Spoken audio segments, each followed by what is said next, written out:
मेरा नाम वर्षा है। मेरा बाप बचपन में ही मेरी माँ को छोड़कर चला गया था और दूसरी औरत से शादी कर ली थी। मैं इकलौती बेटी थी, लेकिन हालात की इस माटी ने मेरी किस्मत भी काली कर दी थी। मैंने अपने होश संभालते ही अपने माँ को काम करते हुए, मेहनत मजदूरी करते हुए देखा था। हम मामा के घर रहते थे और मेरी मामी बहुत ही ज़्यादा झगड़ालू टाइप की औरत थी। मेरी माँ बंगले पर काम करके वापस आने के बाद मामी के घर का सारा काम भी कर लिया करती थी, लेकिन फिर भी मामी खुश नहीं होती थी। मामा चुपचाप सब कुछ देखते रहते थे, मगर बहन के खातिर पत्नी को कभी भी कुछ नहीं कहते थे। शायद वो भी मेरी माँ और मुझे अपने ऊपर बोझ समझने लगे थे। मैंने कई बार देखा, माँ अपनी पुरानी तस्वीर देखते हुए हमेशा उदास हो जाती थी और अपनी बहन को याद किया करती थी और बहुत ज़्यादा रोती थी। मेरी माँ की सगी बहन नहीं थी, मेरी नानी ने उन्हें गोद लिया हुआ था, पर बिल्कुल सगी बेटी की तरह ही उन्हें पाल पोस कर बड़ा किया था। उनकी शादी भी हो गई थी और वो अब दूसरे देश में रहती थी। उनका नाम सीमा था। उन्होंने भागकर शादी कर ली थी और अपने ऐसे माँ बाप का दिल दुखाया था जिन्होंने उन्हें सहारा दिया, पाल पोस कर बड़ा किया, उन्हें सगी बेटी बनाकर रखा। सब घर वालों के मुंह पर कालिक पोत कर चली गई। इसलिए भगवान ने उन्हें सजा दी और उनकी पहली औलाद उन्हें किन्नर दे दी। मेरी मासी का बेटा किन्नर था और वो भी अपने माँ बाप के साथ इस देश में उनके साथ रहता था। मैं कभी कभी सोचती कि अगर वह बेटा उनका इस देश में पैदा होता तो वो इतनी आसानी से अपने माँ बाप के साथ रह लेता। इसका जवाब सिर्फ ना ही था। फिर उसकी परवरिश माँ बाप नहीं बल्कि किसी गिरोह के किन्नरों को करनी थी। मैं बड़ी होने लगी और मैंने खूब कद काठी और रंग रूप ले लिया था। मेरी खूबसूरती से हर कोई इम्प्रेस होता था, मुझे देखता ही रहता था। दूसरी तरफ मेरी मामी की बेटियां खूबसूरत नहीं थी, इसलिए दोनों ही मुझसे बहुत ज़्यादा जलती थी। मामी का व्यवहार भी मेरे साथ बिल्कुल भी अच्छा नहीं था। अक्सर मेरी माँ को कहती कि अपनी बेटी पर नज़र रखो, कहीं अपने बाप के और अपनी मासी के नक्शे कदम पर न चल पड़े। मुझे मामी की बातों पर दिल से बहुत ज़्यादा अफसोस होता था कि ना जाने क्यों वह हम माँ बेटी के लिए इतनी नफरत दिल में रखती हैं, जबकि हम तो उनका बुरा भी नहीं सोचते।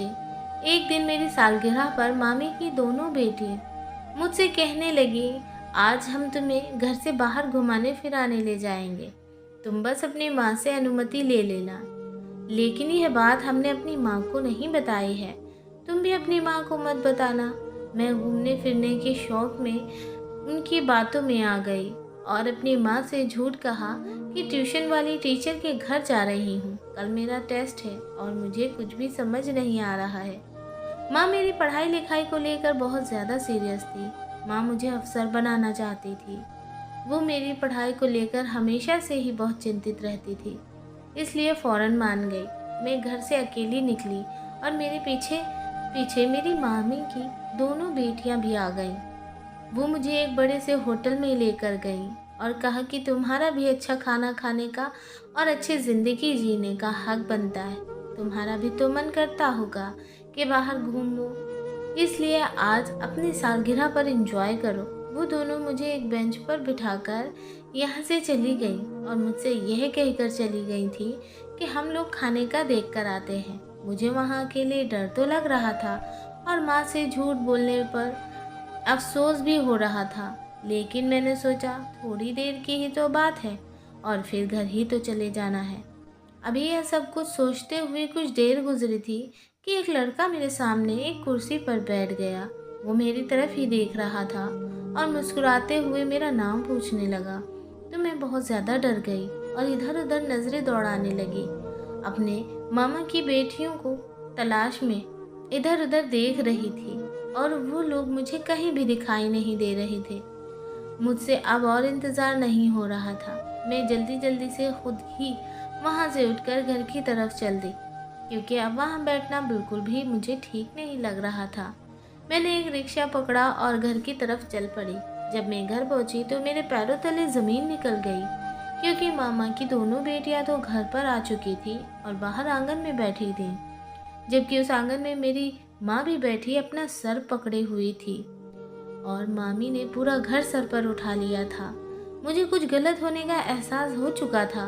सब लोगों की नज़रें जब मेरी तरफ होती तो मामी ने दौड़कर मुझ पर हमला कर दिया। मैं ना समझी से बार बार पूछ रही थी कि आखिर मेरी गलती क्या है, मुझे बताएं तो सही, इस घर में आखिर क्या हो रहा है। मेरी माँ खामोशी से यह सब कुछ तमाशा देख रही थी और मुझे पिटता हुआ देखते ही जा रही थी। मुझे अपनी माँ की बेबसी पर बहुत ही ज़्यादा सदमा पहुँच चुका था कि वो अपनी बेटी को ऐसे किसी के हाथों कैसे रुसवा कर सकती है और कैसे किसी को मारते पीटते देख सकती है। आखिर माँ को ही मुझ पर बहुत ज़्यादा दया आ गई और उन्होंने मुझे मामी के चंगुल से आज़ादी दिलवाई और मुझसे पूछा कि तुम अकेली कहाँ गई थी।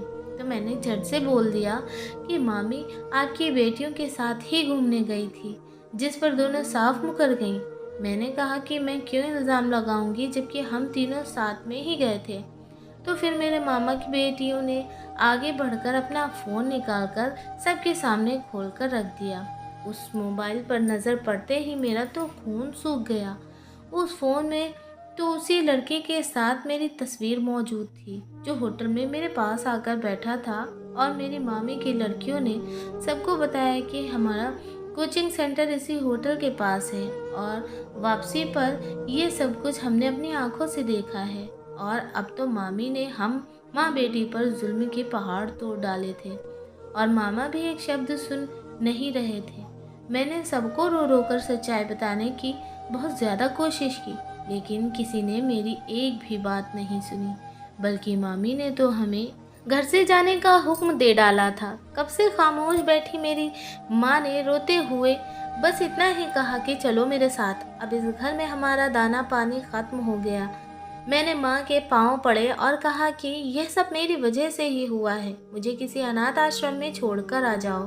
खुद इस उम्र में यूं दर दर की ठोकरें ना खाओ और मेरी वजह से धक्के खाने पर मजबूर ना हो।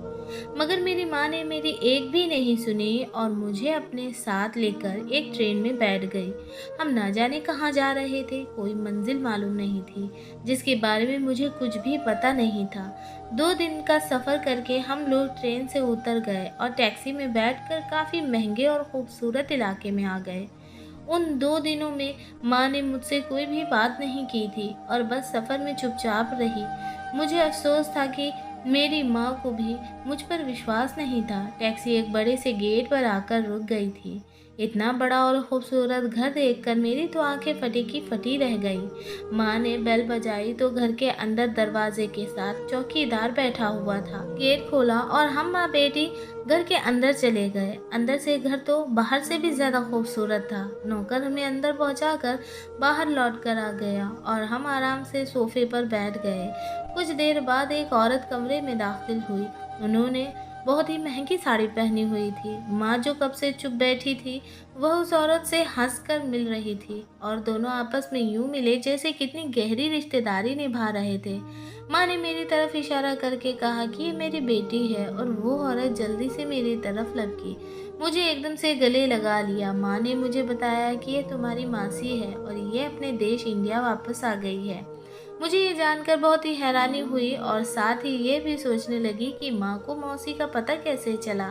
क्या दोनों बहनें पहले से ही एक दूसरे से संपर्क में थी? अब मैं कुछ नॉर्मल सी हो चुकी थी। मासी से खुशी से मिली और बातें की। मुझे अपनी मासी के बेटे को देखने की बहुत ज़्यादा इच्छा हो रही थी, जिसे हम किन्नर कहते थे, लेकिन वो कहीं भी नज़र नहीं आया।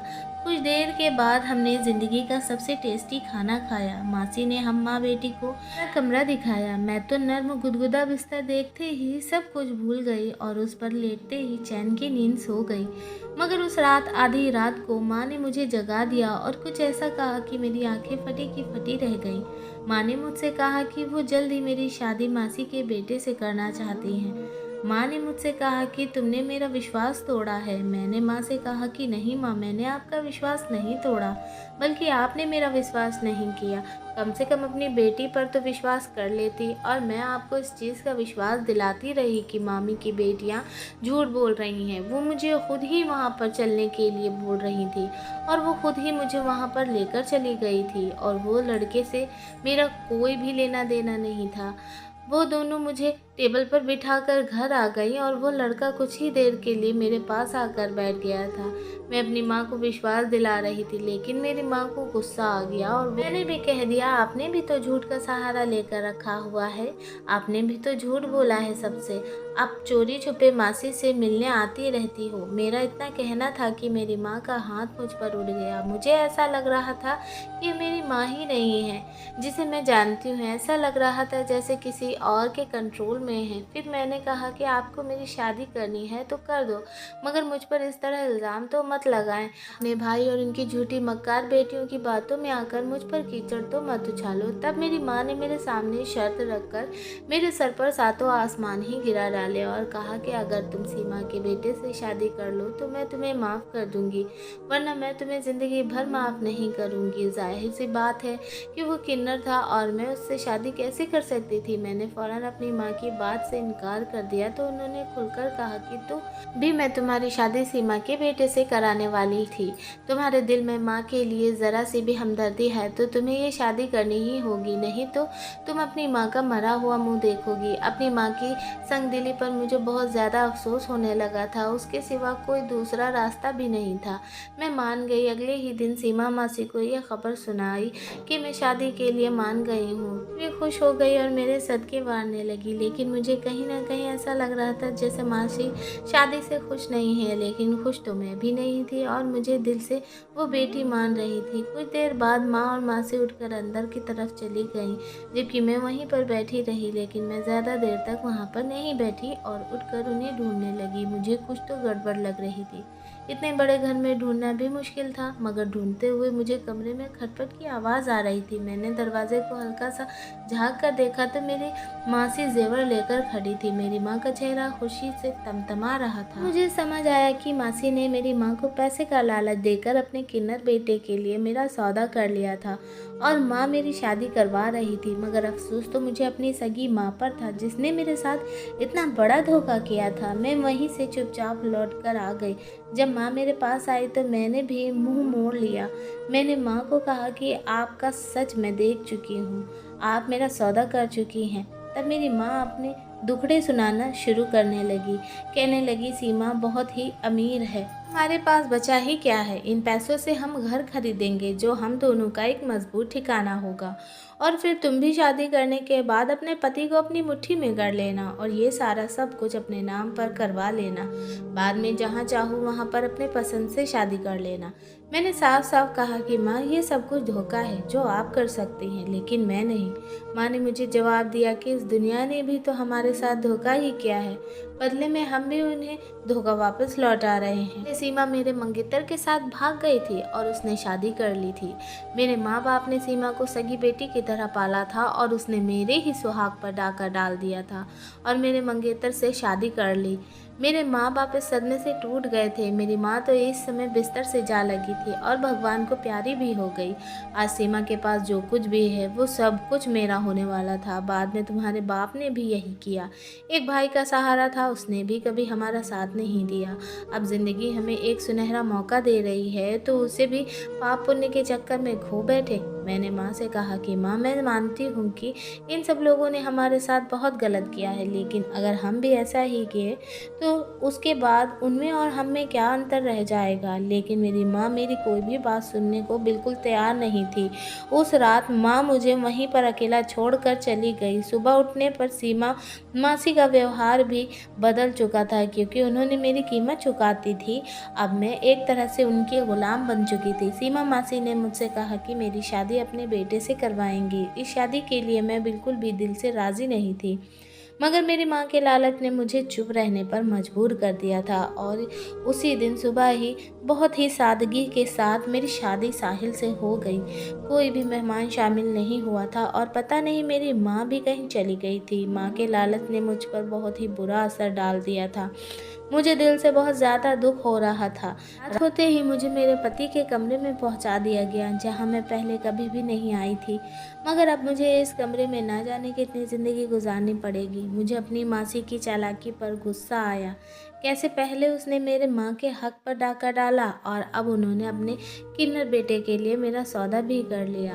मैंने अपने पति को अब तक नहीं देखा था। पता नहीं सीमा मासी ने मुझे अपने बेटे को क्यों नहीं देखने दिया था। फेरों के समय भी मेरे पति के चेहरे पर सेहरा पड़ा हुआ था। मैं चुपचाप बैठी रही, अपने पति का इंतजार कर रही थी और तभी मेरी निगाह अचानक कमरे के दरवाजे पर उठी। मेरा पति जो अभी अभी कमरे में दाखिल हुआ था, मेरी इस पर निगाह पड़ते ही मेरी आंखें खुली की खुली रह गईं और मैं उससे अपनी निगाह हटाना ही भूल गई थी। आने वाला इंसान बहुत ही खूबसूरत और हैंडसम था, लेकिन हकीकत तो यही थी कि वह एक अधूरा था। मेरा दिल फिर से दुख से भर गया था। वो इंसान मेरे पास आकर बैठ गया। मुझे विश्वास नहीं हो रहा था कि इतना हैंडसम इंसान मेरा पति है। उसने अपनी भरपूर मर्दाना आवाज़ में मेरा हाल चाल पूछा, जिसका मैंने दबी हुई आवाज़ में जवाब दिया, क्योंकि उस समय मैं हैरत के समंदर में गोते खा रही थी। साहिल ने मुझे मुंह दिखाई का कीमती तोहफा दिया और मेरे हाथों को चूम लिया। मुझे विश्वास नहीं हो रहा था कि भला एक किन्नर क्या सुहाग रात मना लेगा, लेकिन साहिल धीरे धीरे मेरे करीब आता जा रहा था। मेरे हाथों से होते हुए उसका स्पर्श मेरे चेहरे तक पहुंच चुका था। मेरे दिल में जो डर बैठा हुआ था वो ख़त्म हो चुका था। मुझे विश्वास हो गया था कि मेरी ज़िंदगी अब बहुत ही अच्छी हो जाएगी। मेरा पति तो एकदम ठीक था, उसमें कोई कमी नहीं थी। मैं बहुत ही रिलैक्स होकर सो गई और सोते हुए साहिल के तरफ निगाह डाली थी और सो गई। सुबह होते ही शोर की आवाज़ से मेरी आँख खुली। मैंने देखा कि मेरी सास के कमरे से वो आवाज़ आ रही थी। मैं हैरान रह गई जब मेरी सास के साथ एक लड़का तालियां बजाते हुए आया और मेरे बराबर में आकर बैठ गया। मैं डरकर दूसरी तरफ खिसक गई। आने वाले इस लड़के का अंदाज बिल्कुल वैसा ही था जैसे किन्नर का होता है, जबकि मेरा पति कमरे से गायब था। मैंने पूछा, मम्मी जी ये कौन है? तो मेरी सास ने मेरे सर पर हाथ रखते हुए कहा कि यही तो तुम्हारा पति है। यह रात को अपने दोस्तों के साथ बाहर गया हुआ था, देर से वापस आया तो दूसरे कमरे में ही सो गया। मैं अपने पति को देखती तो कभी रात के मंजर को याद करती। मेरा दिल चाह रहा था कि अभी के अभी ज़मीन फटे और मैं उसमें समा जाऊं, कहीं भाग कर चली जाऊं। मैं सब कुछ जानते हुए भी कुछ नहीं बता पा रही थी कि रात को कमरे में मेरे साथ क्या हुआ था, और मैं उसे अपना सब कुछ सौंप चुकी थी। मैंने खुद को संभालते हुए जल्दी से उठकर अपना हुलिया ठीक कर लिया और अपने असली पति को देखने लगी, जो कहीं से भी मर्द नहीं लग रहा था। दुबला पतला शरीर और रंग ढंग ऐसे मचल रहे थे जैसे कोई लड़की अदाएं दिखा रही थी। उसने चेहरे पर मेकअप भी कर रखा था और जोर जोर से तालियां भी बजा रहा था। रात में कमरे में जो आया था वो तो लंबा चौड़ा मर्द था और बहुत ही हैंडसम था। रात वाला एक एक दृश्य मेरी आंखों के सामने घूमने लगा था।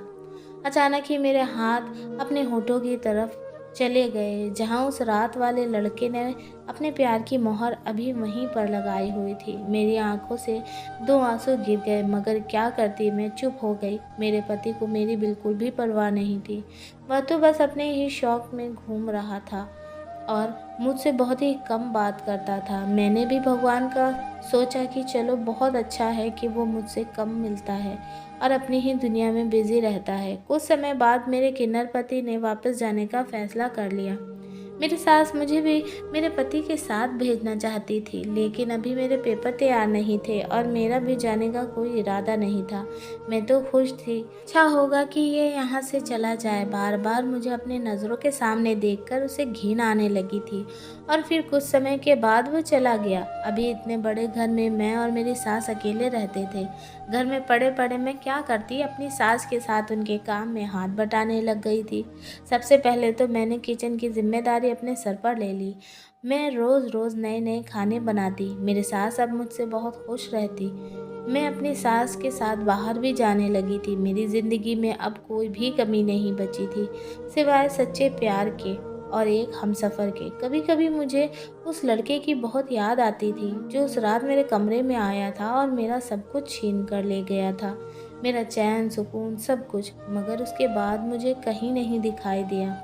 मेरे लिए बहुत ही ज़्यादा हैरत की बात थी कि इसका मकसद क्या था, वो कौन था। साथ ही मुझे अपनी माँ की भी बहुत ज़्यादा चिंता सताने लगी थी, जिसने कभी भी पलटकर मेरी खबर नहीं ली थी। एक दिन मैं और मेरी सास इकट्ठे बाज़ार गए थे। वापस पर हम खाना खाने के लिए होटल पर रुक गए थे। वह मेरी नज़र अचानक उस लड़के पर पड़ी जब मैं अपनी मामी की बेटियों के साथ होटल गई थी और वो मेरे साथ बैठा हुआ था। यह तो इन सब बातों का ही जिम्मेदार था। मैं तेज़ी से उसकी तरफ बढ़ी और वो भी मुझे पहचान चुका था। मैंने उससे पूछा कि बताओ, उस दिन तुम्हारा क्या मकसद था और क्यों आए थे मेरे पास। सब कुछ बता दिया कि उस दिन मुझे यह सब कुछ करने के लिए तुम्हारे मामा की बेटियों ने ही कहा था। उस समय दिल से आवाज़ आई कि काश मेरी माँ भी यहाँ पर होती, तो मेरी बेगुनाही का सबूत अपनी आंखों से देख लेती कि कैसे उनके अपनों ने ही मुझे उनकी नज़रों में गिराने के लिए ड्रामा रचाया हुआ था। लेकिन मुझे पता था कि मेरी माँ यहाँ पर होती भी तब भी कुछ भी नहीं करती, क्योंकि उनकी आंखों पर तो लालच की पट्टी बन गई थी। जब हम घर वापस गए तो कुछ देर बाद मेरी सास घबराती हुई मेरे पास आई। उनकी उड़ी हुई रंगत देखकर मेरा दिल किसी अनहोनी को बताने लगा था। उन्होंने बताया कि तुम्हारी माँ का एक्सीडेंट हो चुका है और वो अस्पताल में है। माँ के बारे में सुनकर मैं बहुत ही ज़्यादा परेशान हो गई और जल्दी से अस्पताल पहुँच गई। मेरी माँ ने मुझसे माफ़ी मांगी, मैंने माफ़ कर दिया। मैंने कहा कि मैं आप जैसी बिल्कुल भी नहीं हूँ, मैं आपका साथ नहीं छोड़ सकती। मैं अपनी माँ को अपने पास लेकर आ गई और दिन रात उनकी सेवा में लग गई। के साथ इस मुश्किल समय में मेरी सास ने भी मेरा भरपूर साथ दिया। एक रात मैं अपने माँ के पास से उठकर अपने कमरे में जाने लगी तो मुझे घर के पिछले कमरे में आवाज़ सुनाई दी। मैंने कदम खुद ब खुद उस तरफ बढ़ गए। मैंने देखा कि वहाँ मेरी सास के साथ कोई दूसरा भी आदमी मौजूद है, जिससे मेरी सास चुपके चुपके कुछ बातें कर रही थी। मैं देखने की कोशिश कर रही थी, लेकिन मुझे कुछ भी सामने वाला इंसान नज़र नहीं आ रहा था। थोड़ी देर बाद वो इंसान खिड़की से चला गया। अब मुझे अपनी सास पर शक होने लगा था और मैंने उन पर नज़र रखना शुरू कर दी। मुझे लग रहा था कि जैसे मेरे साथ कोई नया खेल खेला जा रहा है।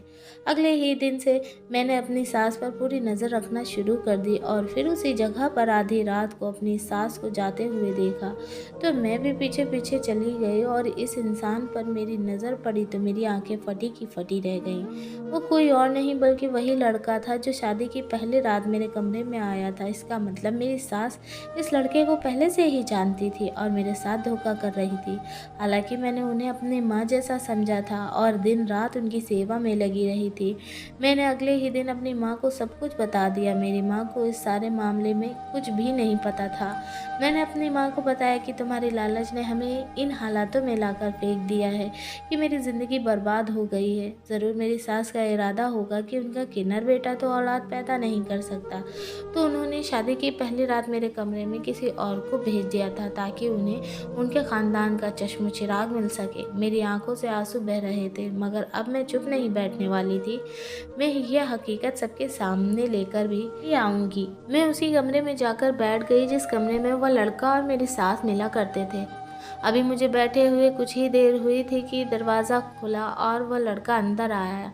मुझ पर नज़र पड़ते ही वह सन्नाटे में रह गया। मैंने उस लड़के से कहा कि तुम कौन हो और इस घर से तुम्हारा क्या रिश्ता है। पहले तो वह मुझे देखकर थोड़ा सा घबरा गया था, लेकिन अब उसके चेहरे पर एक छोटी सी मुस्कान आ गई थी।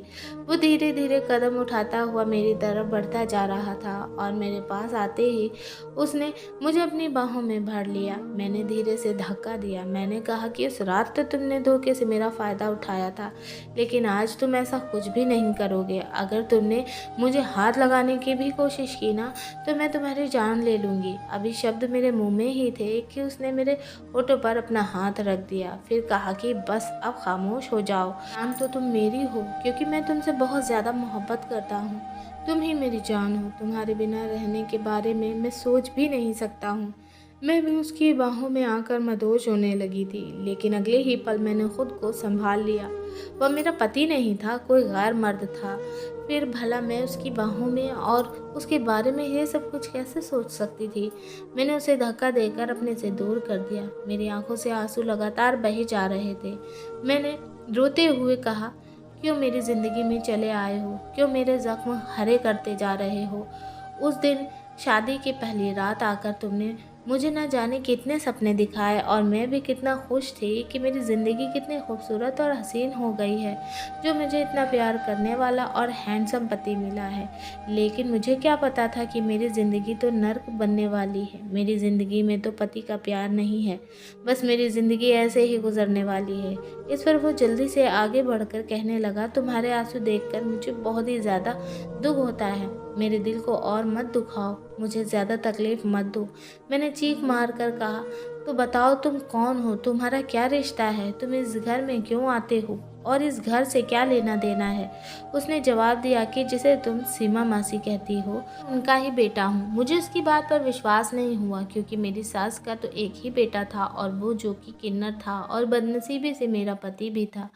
मैं अब उस लड़के से और कुछ पूछने वाली ही थी कि पीछे से मेरी सास की आवाज़ सुनाई दी। मेरी सास पहले से ही शायद वहाँ पर मौजूद थी। वो बहुत ही शांत शब्दों में कह रही थी कि अब मेरा ही बेटा है। मेरे पैरों तले से ज़मीन निकल गई। मैंने उनसे पूछा कि वो कौन था जिसे आप मेरा पति बता रही थी, जिससे मेरी शादी हो गई है, जिसे आप उस दिन मेरे कमरे में लेकर आई थी। फिर मेरी सास ने बताया कि मेरी माँ और तुम्हारी नानी आपस में बहुत पक्की सहेलियाँ थे। मैं 2 साल की थी तब मेरे पापा की डेथ हो गई थी। मेरी माँ ने दूसरी शादी कर ली, लेकिन मेरा सौतेला बाप मुझे रखने के लिए तैयार नहीं था, तो तुम्हारी नानी ने मुझे गोद ले लिया। उनके पहले से ही एक बेटी थी जिसका नाम संजना था, जो कि तुम्हारी माँ है। हम दोनों सगी बहनों की तरह रहते थे। कि माँ बाप मुझे बिल्कुल ही सगी बेटी की तरह ही प्यार करते थे। संजना मुझसे बड़ी थी, इसलिए उसकी शादी भी मुझसे पहले ही होनी थी।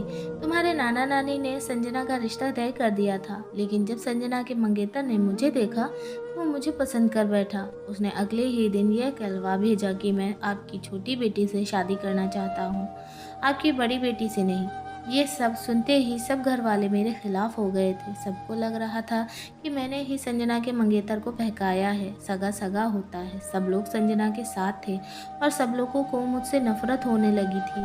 सब कहने लगे थे कि वो ज़बरदस्ती मेरी शादी किसी शादीशुदा आदमी से कर देंगे और 2 बच्चों के बाप के साथ वो मेरी शादी करके मुझे भगा देंगे। सब घर वाले कह रहे थे कि तुमने हमारी नाक काट दी है, यही तुम्हारी सज़ा है कि तुम हमारे घर से जाओ और अपने घर में जैसे हो वैसे रहो और अपनी ज़िंदगी गुजारो। लेकिन मैं रोहित के बिना नहीं रह सकती थी। मैं और रोहित आपस में प्यार करने लगे थे।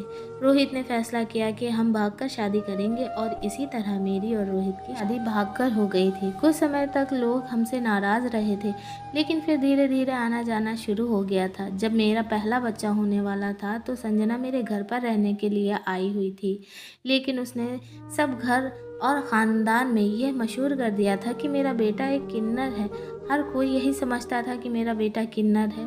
अब मैं किस किस को विश्वास दिलाती कि मेरा बेटा एकदम ठीक है। और फिर मैं और रोहित तंग आ गए थे लोगों की बातें सुन सुनकर। फिर मैंने और रोहित ने यह देश छोड़कर जाने का फ़ैसला कर लिया। फिर भी अपना दिल नहीं माना और तुम्हारी माँ से बातचीत करती रही थी, जबकि तुम्हारी माँ तो बदले की आग में जल रही थी। सिर्फ तुम्हारी माँ को ये सच्चाई पता थी कि मेरा बेटा एकदम ठीक ठाक है। इसलिए तो तुम्हारी माँ ने तुम्हारे रिश्ते की बात मेरे बेटे से तय कर दी थी, लेकिन इसके बदले उसने मुझसे 50 लाख की मोटी रकम मांग ली थी। मैं भी बहुत ज़्यादा मजबूर थी, क्योंकि मेरा बेटा तुम्हें देखते ही तुमसे मोहब्बत कर बैठा था। उसने ज़िद लगा रखी थी कि मैं शादी करूँगा तो वर्षा से ही करूँगा। मैं बहुत ज़्यादा परेशान रहने लगी थी। फिर जब तुम्हारी माँ ने मेरे सामने शादी की बात रखी तो फिर मैं मान गई, लेकिन मेरा मन इस शादी को करने के लिए बिल्कुल भी तैयार नहीं था। मैं सोचती थी कि तुम संजना की लड़की हो, माँ इतनी लालची है तो बेटी भी लालची होगी। मैंने साहिल को बहुत समझाने की कोशिश की कि पहले वर्षा को आजमाओ, वो कैसे नेचर की लड़की है। जिसे मैं तुम्हारा पति बनाकर लाई थी वह साहिल का एक जानने वाला दोस्त था। मैंने उसे तुम्हारा पति बनाकर तुम्हारे सामने खड़ा कर दिया था। शादी की पहली रात मेरे बहुत मना करने के बावजूद भी साहिल तुम्हारे कमरे में चला गया था, क्योंकि वो तुम्हारे लिए बहुत ही ज़्यादा बेकरार था। मैंने एक शर्त रखी थी, पहले तुम्हें आजमाएगा और फिर उसके बाद ही तुम्हारे सामने आएगा। जब तक कि तुम अपने आजमाइश पर खड़ी नहीं उतरती तब तक साहिल तुम्हें अपना चेहरा नहीं दिखाएगा। मैं ये देखना चाहती थी कि कहीं तुम भी अपनी माँ की तरह चालबाज और लालची औरत तो नहीं हो। लेकिन तुम बहुत अच्छी हो। तुमने मेरा बहुत ही ज़्यादा ध्यान रखा था और कभी भी तुम्हारे मन में मैंने कोई लालच नहीं देखा था। तुम अपने इम्तिहान में पास हो गई हो।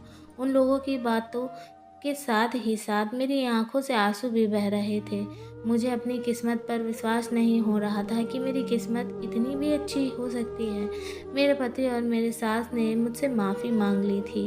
मैंने अपने पति और सास को माफ़ कर दिया था। सास मुझे और साहिल को कमरे में अकेला छोड़कर बाहर चली गई। साहिल ने बेकरारी से मुझे अपनी बाहों में भर लिया और इस बार मैंने भी उसकी बाहों से निकलने की बिल्कुल भी कोशिश नहीं की थी। अब मैं अपने पति साहिल के साथ ही रहती हूँ।